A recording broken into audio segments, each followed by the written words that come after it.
I'm always so focused on covering these newer films, the brand new releases on the channel, because that's kind of what I've fallen into and I've really tried to dedicate my time to.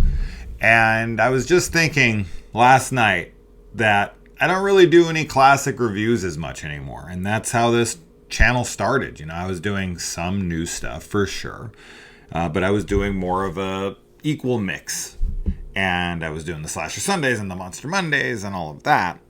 So here's a Monster Monday that I sure as shit needed to be doing for a while. Now, I don't know if I'll actually classify this as a Monster Monday or not. But regardless, let's talk about Tobe Hooper's Lifeforce, which I just genuinely think is something that doesn't really get talked about all that much. And that's a shame. So now, as you guys know, if you've followed the channel for a while, I like boobs.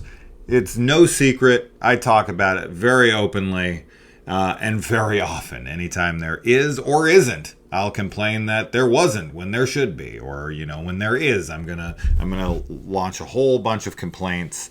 I'm gonna launch a whole bunch of complaints if there isn't, for movies that feel like they need them, and I'm going to launch a whole bunch of compliments for the movies that have them. But with this movie, that's so obvious, and I do want to kind of like focus on other aspects of this film, because I was reading something about Matilda May, who plays the space girl, who's in this, who's like 18 years old while they were filming this movie. And she, of course, has just the most phenomenal body. She's like one of the most beautiful women possible. And this is on purpose. They definitely did a fantastic job casting the best looking girl, because that's the point, right? And we'll get into that. Like, this isn't just because they wanted to have some hot chick get naked. The literal point of this is that she is that good looking.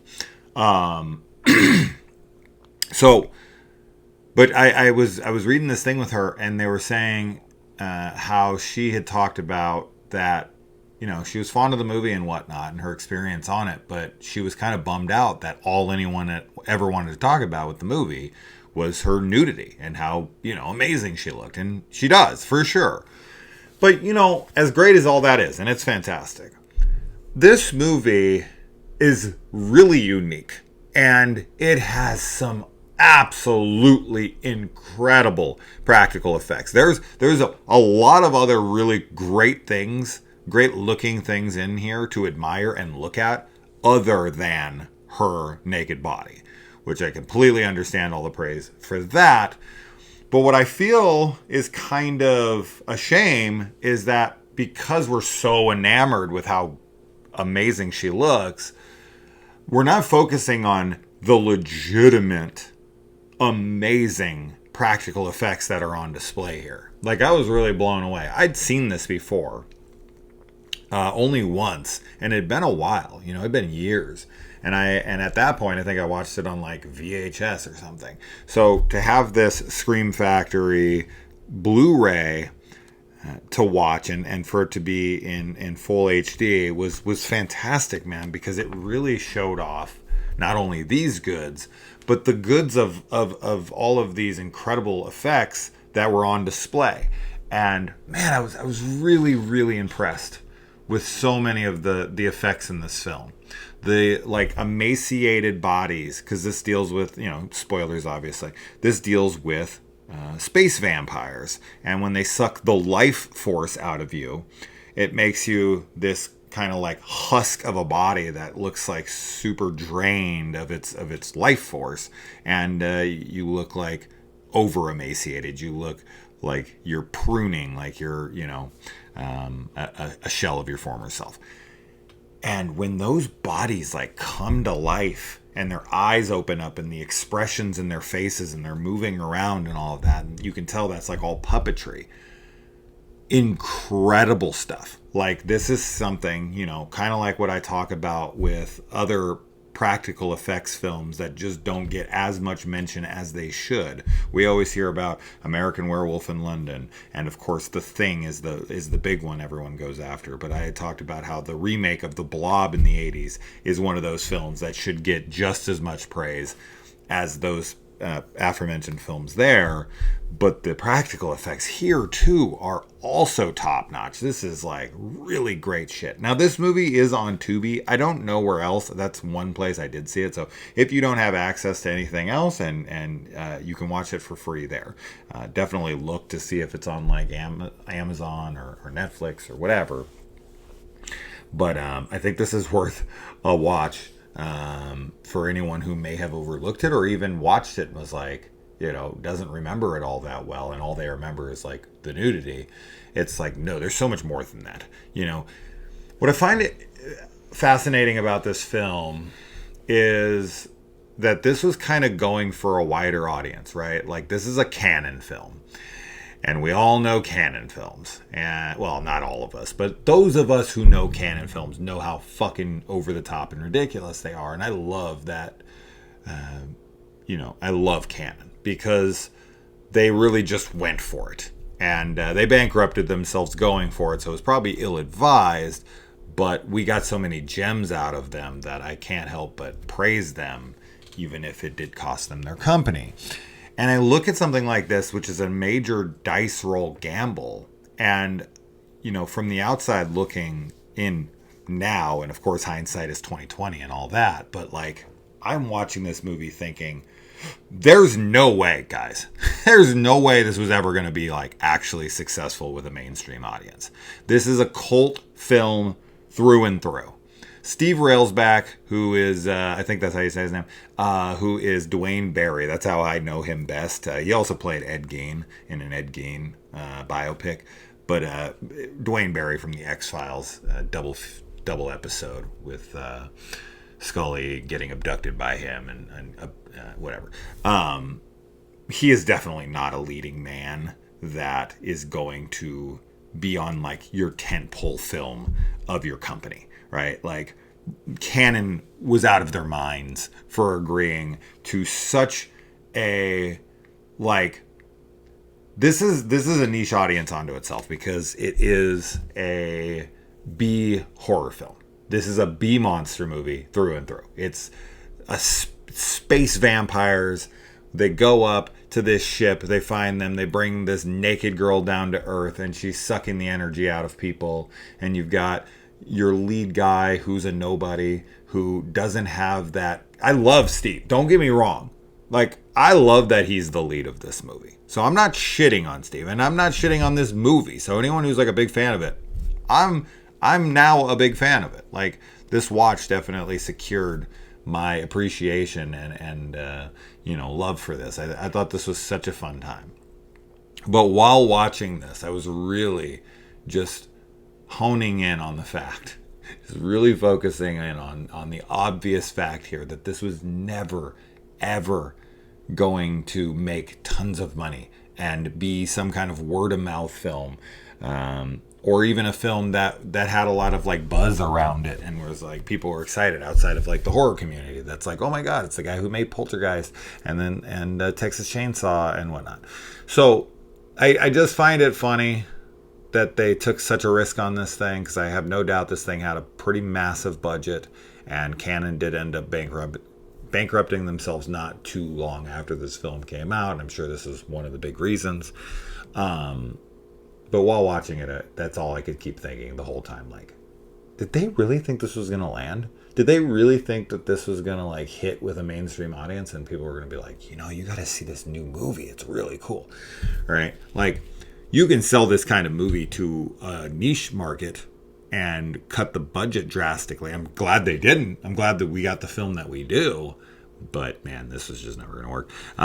Anyway, so we are following the Churchill ship, which is like a co-merger of, I think, England and...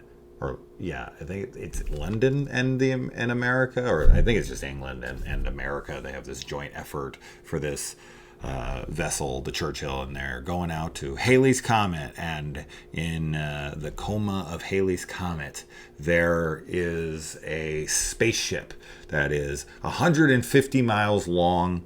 It looks like a big umbrella, is what the guy says once the end opens up. It actually reminded me of Nero's ship from the Star Trek reboot with Chris Pine, with the big drill that elongates from it. Anyway, they go in there, and there's all these like dead bats floating around in there. And later in the film, it is stated that this is not the first time they've come to Earth. They've come previously, and that's why we have the vampire lore as it is, because they've been here previously. And I'm not really sure how that worked, because this vessel had to acquire these space vampires and bring them to us.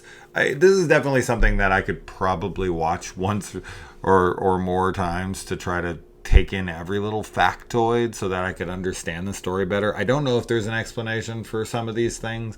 I'm not going to bring them all up here, but I don't understand how we have astronauts who have the ability to travel space like they do in this movie. I don't know what era this is supposed to be, because like deeper space exploration like this is impossible currently. But regardless, they go out, they go into this and bring back these bodies. And then they're like, well, they've been here before. And I guess at that time, their spaceship was operational and they were able to come here on their own. But right now, they were all dying out because they didn't come back to Earth in time. Like, you would think that once they started to get hungry, they would have just been maybe they were trapped in Halley's Comet, but the ship kind of came back and forth like easy. So I don't know why, or maybe it's because it was like following it around and now it's around Earth. I honestly have no idea. But the ship is incapable of taking them back, and the astronauts have to take them back to Earth with them. And then the spaceship does end up there at the end, and it's sucking all the power up out. So it was almost like a trap. That's the way it kind of presents itself, like it's a trap. Like, oh, you found us, and now we're taking you back to Earth. And then our ship's just fine, and we're going to come and we're going to suck the energy. But I guess maybe she had to send up the energy to the ship, and that's what powered the ship. And then the ship came to them, and the closer it got, the closer that she got to being reunited with her ship. I don't know. As I said, if you guys have an explanation for that, maybe it's obvious, maybe it's in the film, and I missed the dialogue. But there you go. I have too many questions. I'm going to get past all of those.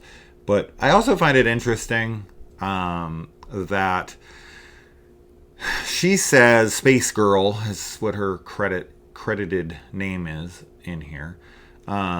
She says that the body is basically insignificant. It's nothing to them, that they can take any appearance of shapeshifters, and they read into the mind of the men, or him at least specifically. She said, like, I looked into your mind and basically created the ideal woman for you, which, I do think that this movie kind of points out that you could definitely argue that men just want young, beautiful, big-chested women. Like, that's really what's at the core of us. We want some 18-year-old with a perfect body and an immaculate, everything. I guess I don't know. I guess if you were to go into the mind of everyone and come up with their ideal, like, if it's like, don't worry about societal worries, like, no one's gonna give you shit for what you're into, like, just give us legitimately your perfect image of the person you would be into physically. I think men and women would put out a lot of young, even if they were 50, 60, 70, they would be like, yeah, my girl's 20, she's got this rockin' bod, she's, you know what I mean? So I don't think, but I'm just saying, I think you could look at it this way, where it's kind of like, men are pathetic and whatever. But I'm like, on the flip side of that, I have a feeling if you weird scienced your perfect person, a lot of people would be guilty of this. So anyways, moving from that, but I find it interesting that she says that, and it's like, we got into your minds, and we basically, we took your language, we took your thoughts, but we also crafted our image to what you want. The ship is like, has like 8-10 passengers on board, like the human ship. There's like 8 dudes, 7-8 dudes, and like 2 chicks. But for some reason, the opposite is true of the crew. Now that they've gotten into the minds of the crew, they brought you 2 men, 2 naked dudes, which they weren't allowed to show their nudity. This girl could walk around full bush, tits, the whole works, but the guys couldn't show their dicks. I don't understand this, and it's obvious they're trying to hide them. Like, the glass is like, foggy or like, foggy is good enough word for it. And then the other one is like blocked by some kind of like pillar or something, right? In the crotch area. And it's so odd to me. Like, what's the difference? Who cares? Just show their dicks. Like, I don't care either way, but it's like, it just feels so hypocritical. It's like, and lopsided. It's like, why can this girl show her vagina and her tits throughout, like, I think, I read she's only in this for 7 minutes. But man, those are impactful because it's like the main thing everyone remembers from this film, and rightfully so. She's incredible.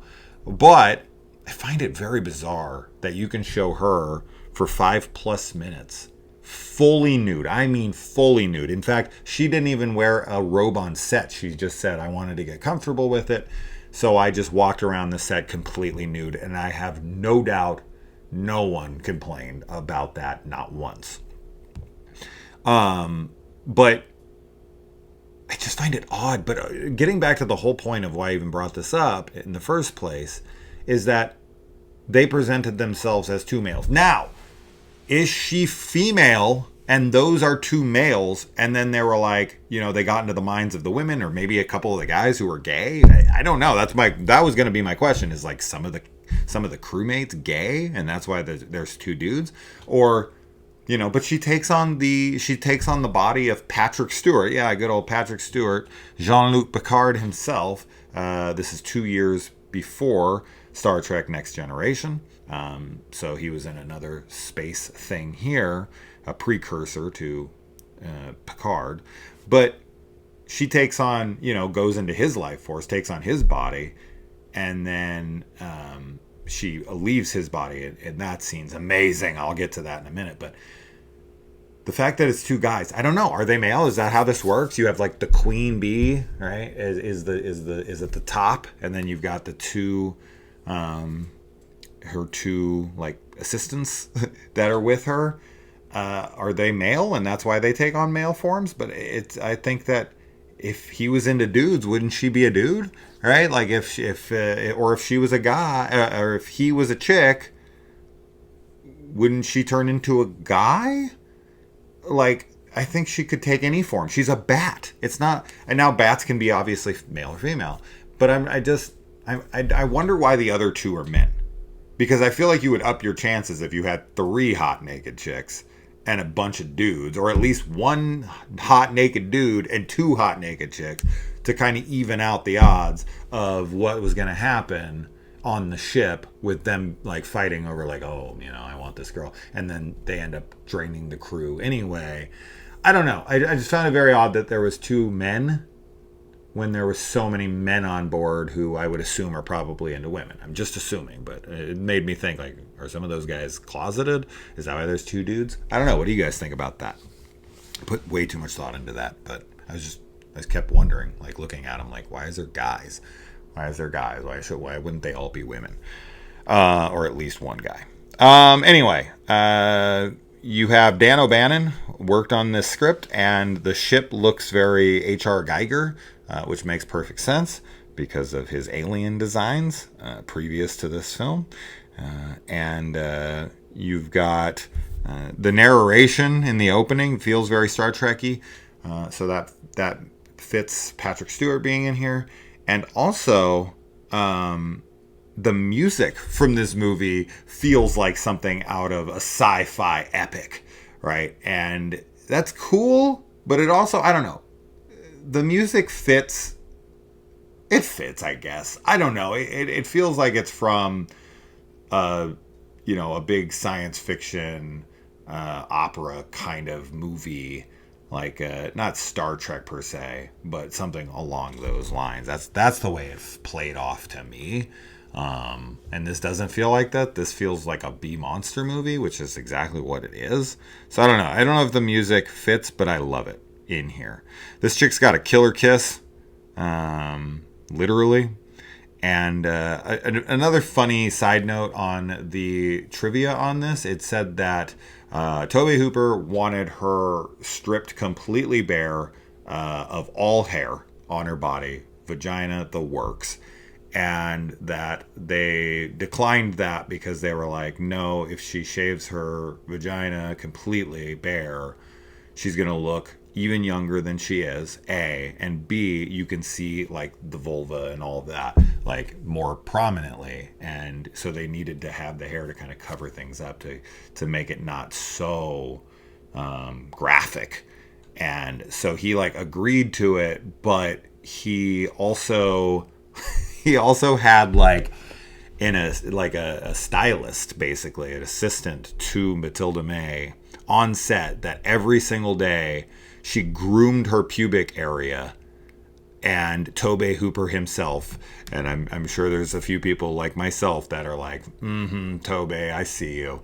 He had to come every day, supposedly, and inspect her bush to make sure it was properly colored. She colored it, and she cut it on a daily basis, like to make sure that it was exactly the way it was supposed to look. And an inspection by the director, I just feel like there's no way that this would be happening on a set in 2024. There's no way that this would be happening. I think that this would be front page. Well, we don't really have front page. This would be a big scoop. This would be like a big headline on like Hollywood Reporter or some outlet like that. Like Tobe Hooper forces his co-star to show him her vagina every day so that he can inspect it. What a pervert. What a creep. Let's get this guy. Let's cancel him. So I found that interesting, to say the least. I would love to have seen what that inspection looked like. Did he get down there and like close to it, or did he just like look at it from a distance? what does this inspection entail? I'd be very curious to see what was on that. Now, maybe he talks about it. Maybe he talks about it in the special features. This has an audio commentary with him. Maybe it brings it up. You've got a commentary with the makeup effects artist. Ooh, that'd be cool, because, man, they're so good. You've got interviews with Matilda May and Steve Railsback and director Tobe Hooper. So maybe it's in there somewhere. But I found that to be very funny. Anyway, and once the guys are sucked dry, then they have to, I keep saying sucks dry with a naked girl. I know, it's funny, but I don't know what else to say. Once she drains their life force, that still sounds like a blowjob. Whatever. She takes their energy out, and everything sounds sexual. Literally any way I can say this is gonna sound sexual with this chick. It is what it is. They have 2 hours before they come back, and they need to suck someone dry.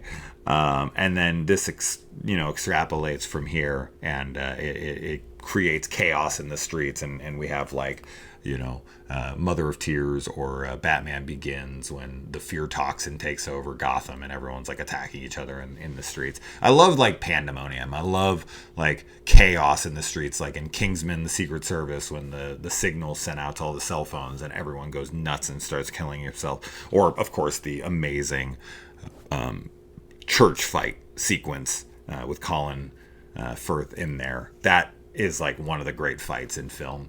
And I love that kind of stuff. I love when like a whole city is just chaotic and is being taken over, like in the Demons movies. That shit's always great to me. And there's so many great effects and there's so many great moments and all of that stuff. I just can't give it enough praise in those areas. But like it needing to feed every 2 hours, I wasn't really understanding. What I'm thinking is happening is that they suck someone dry, and then that person then gets up also and needs to suck someone dry. But then like as that continues to keep happening, they're sending those life forces over to the beam. At first, there is no beam, right? We're not talking about the beam from the Dark Tower. This is a different beam. This is an energy beam that all of the people are having sucked out of them. But I think they have to be turned first, and then the energy is sucked out of them as they're turning people, I think is how that works. Or, first, I don't think that's exactly what's happening, but then as the beam and you got the like the conduit and then the vessel that is shooting it up to the ship. I was trying to figure out the logistics of everything, but I was definitely struggling a little bit. But I think I kind of got it nailed down. But yeah, it's quick. It's 2 hours, and then I think it probably extrapolates from there. It's probably like I have to feed every minute, and if they don't feed, this is quick though. When they don't feed, it's fast. It's super fast. There's a really funny scene in this though, when the doctor kind of calls. And he says something like they're talking to him about, killing them. And he's like, I figured it out. I killed one of the guards, that got turned. And he's like, how'd you do it? And he's like, I did it the old fashioned way. I used an ancient leaded iron sword that I stuck below the heart into the energy center. And I was like, that's the old fashioned way? And then he's like, those are like how we probably got our legends and our lore for vampires. And I was like, you mean the vampires that we all know is stakes through the heart and decapitation? Like 99% of vampires? Like, what? This like, I have this ancient leaded iron sword. This is the old-fashioned way, and you don't stick it in the heart, you stick it below the heart in the energy center. When he called it the old-fashioned way and then described something that is, maybe that's some lore that I've heard of, like wrought iron or something in some kind of scenarios, but 99% of the time in any literature and any film and anything that I've ever seen when it comes to vampires, it's a stake through the heart, it's a decapitation, it's a crucifix, it's holy water, it's garlic, this like this iron sword through the energy center. The old-fashioned way, like, oh yeah, the old-fashioned way.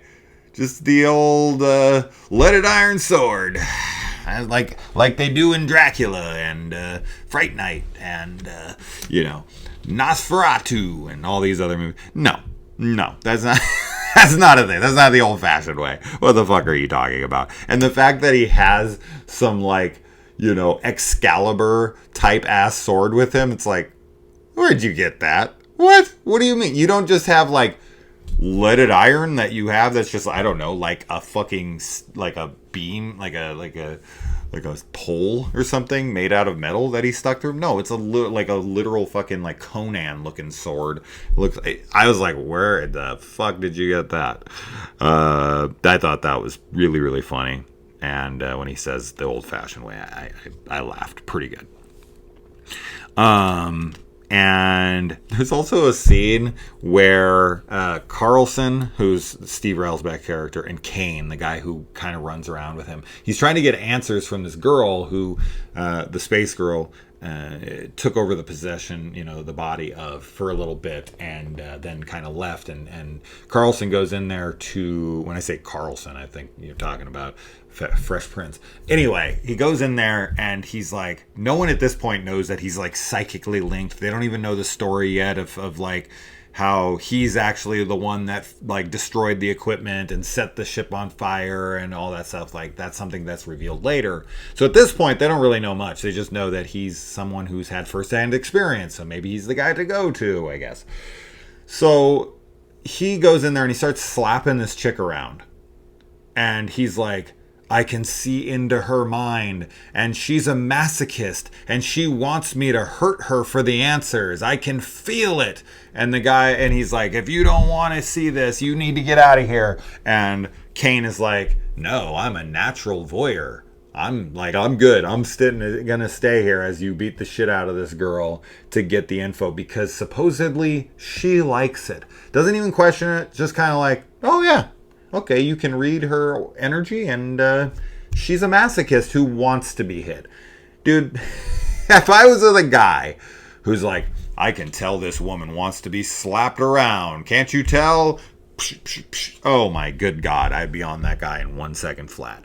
So I thought it was really funny how that all played out, and I was like, Try giving that excuse in court.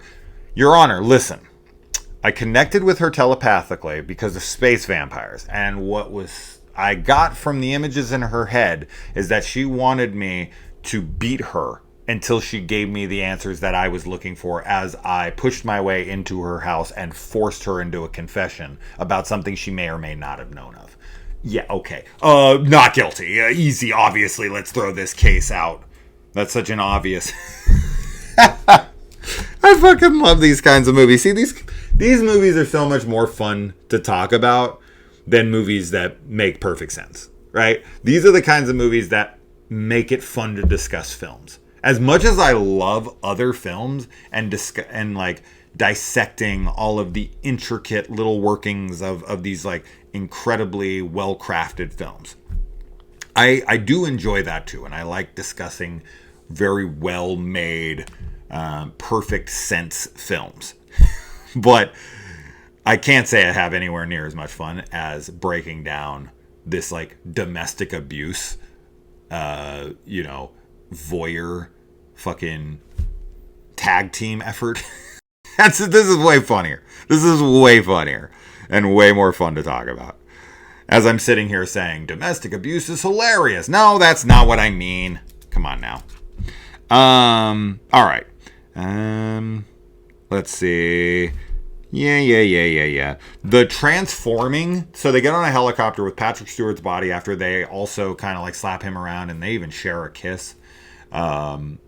But they get them back on the ship, on the helicopter, and they're taking them up, and they have the bodies, and then blood starts shooting out of their mouths. They become these like dummies, but they're pretty damn good dummies. I mean, you can tell they're fake, but they look pretty damn good.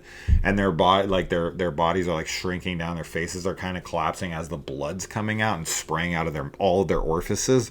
And it's like it's compiling into this like zero gravity well of blood that's forming bigger and bigger into her actual like physical form.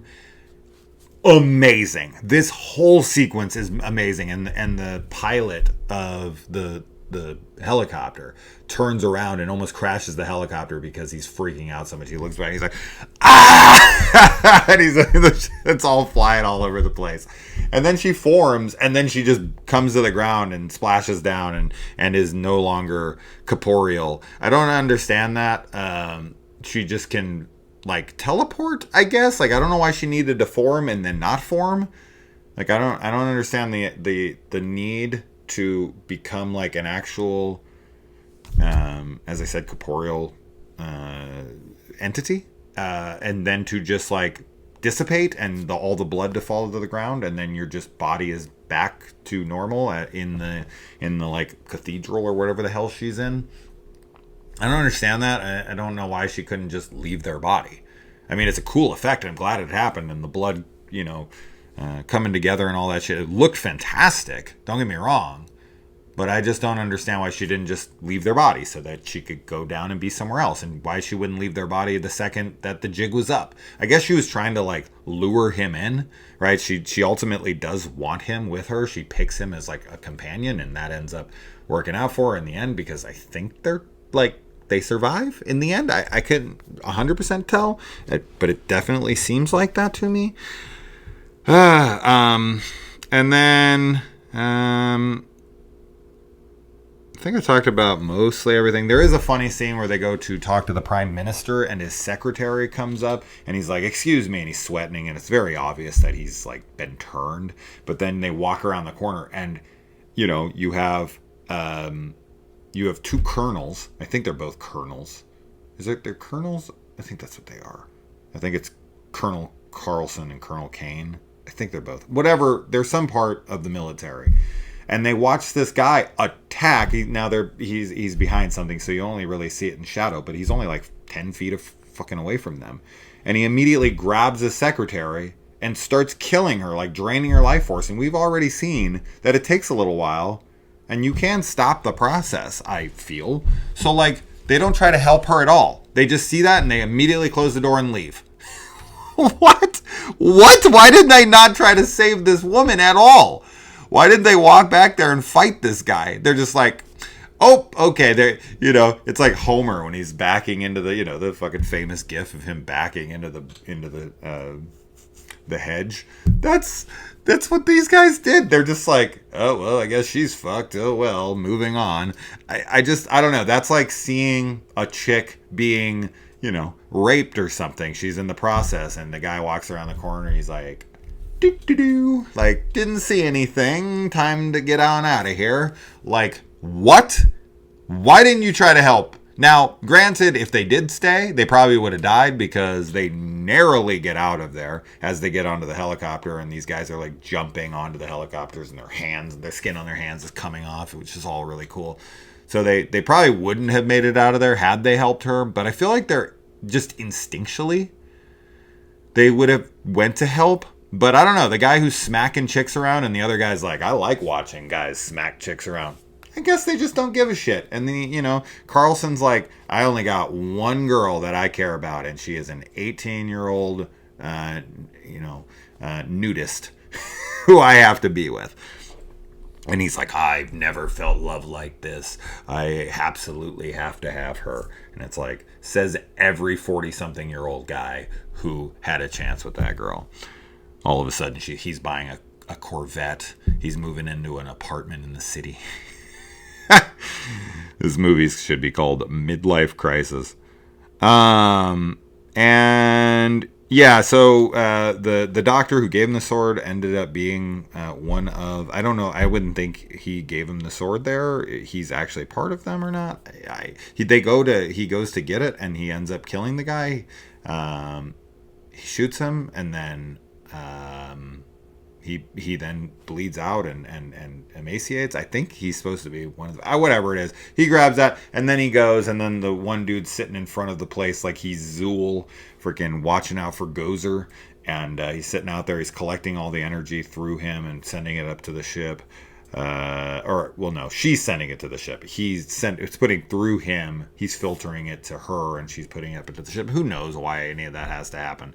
But then the guy just goes and stabs him, and he turns into a huge bat as soon as he stabs him, and then explodes. Awesome, just awesome. And all of the bodies, like once the vampires, once they've been turned, like the people in the streets, once they are defeated or they can't feed, when they explode, awesome. Just awesome shit. And then he looks over and he throws the guy the sword, and he catches it so easily, and then like this sword's like this long, and somehow is able to like stab her without her even noticing, like him putting his hand up, grabbing a sword. Like the odds that he would be able to catch that sword and then put it through her in the perfect place and be far enough away from me. He has some really long arms to be able to take a sword around her as they're still like making out. They have no chemistry together of any sort. Now, I don't think that matters per se, but their kiss does not look passionate. But I think this might actually be on purpose, because he's just kind of out of his mind and he just wants what he wants. It's not about passion. It's not about love, right? It's about like he is entranced. This is like basically a love, like almost like a love potion that puts you under a spell. He's under a spell. He's bewitched. So I think that makes sense. But if they're going for any kind of like, oh, I get why he's in love with her. They seem like they got a thing going on. And when they're like kissing, it's passionate and romantic. And it's like, oh my God, yeah, like he's too into her. Like I see, no, there's none of that. It looks very uncomfortable. It looks very forced. But he's also kind of like a hostage in his own mind. So I think I could forgive that. And then they go up into the ship after he stabs her, and him and her are in a coffin together, like next to each other, one of those clear coffins. And then below them, underneath them, is a bunch of like what looks like human babies. So they've created a new race. Like they're gonna go back up towards Halley's Comet and wait for the next humans to come. I feel like with the records that we have, we would be like, that ship out by Halley's Comet. Yeah, don't go to that. Don't go anywhere. If you do, send a nuke, hit that thing, or make sure you take these Excalibur leaded iron swords with you. Like I feel like they're done. Like they've got a 1-star rating on Yelp. The Halley's Comet umbrella ship, 0 out of 5 stars. Do not recommend. So I don't know why humans in the future would go. I feel like this would be on record and we would know better. But maybe they just got their flock and they're going out and they're not coming back. They're going to other planets. But it did look like they survived, that they're there together, and they're going to raise their little brood together that's below them. I don't know. You think they're dead? I don't know what to take from it. Because it does look like he impales her and then he's in front of her and it sticks through her and he's like literally up against her when they go up. So it impaled him too? So I don't know. What did you guys think? Anyways, Lifeforce. That's it. I haven't had a long, good talk about an 80s film in a while. So there you go. I'm sure I missed some of my notes, but I'm done. It's hot as hell. I have to turn off the air conditioner. Sometimes I don't. So if you ever hear background noise, I know people are like, fix the table issue. I can hear you, put your hands down. So I was like trying to be really good about like, I took my ring off so that I don't make the the loud sound when I put my fingers down or throw my elbows up here. I was like trying to be very quiet, how'd I do? How was the sound this time? I turned off the AC. I'm lightly putting my arms down. I know someone said get like a shock absorber or whatever, maybe, but like that, can you feel it? Like when I do that, that gets picked up really bad. I don't know. You guys let me know. I got to turn this AC on. I'm dying. It's 81 degrees in here. All right, guys. I'll see you in the comments. Adios.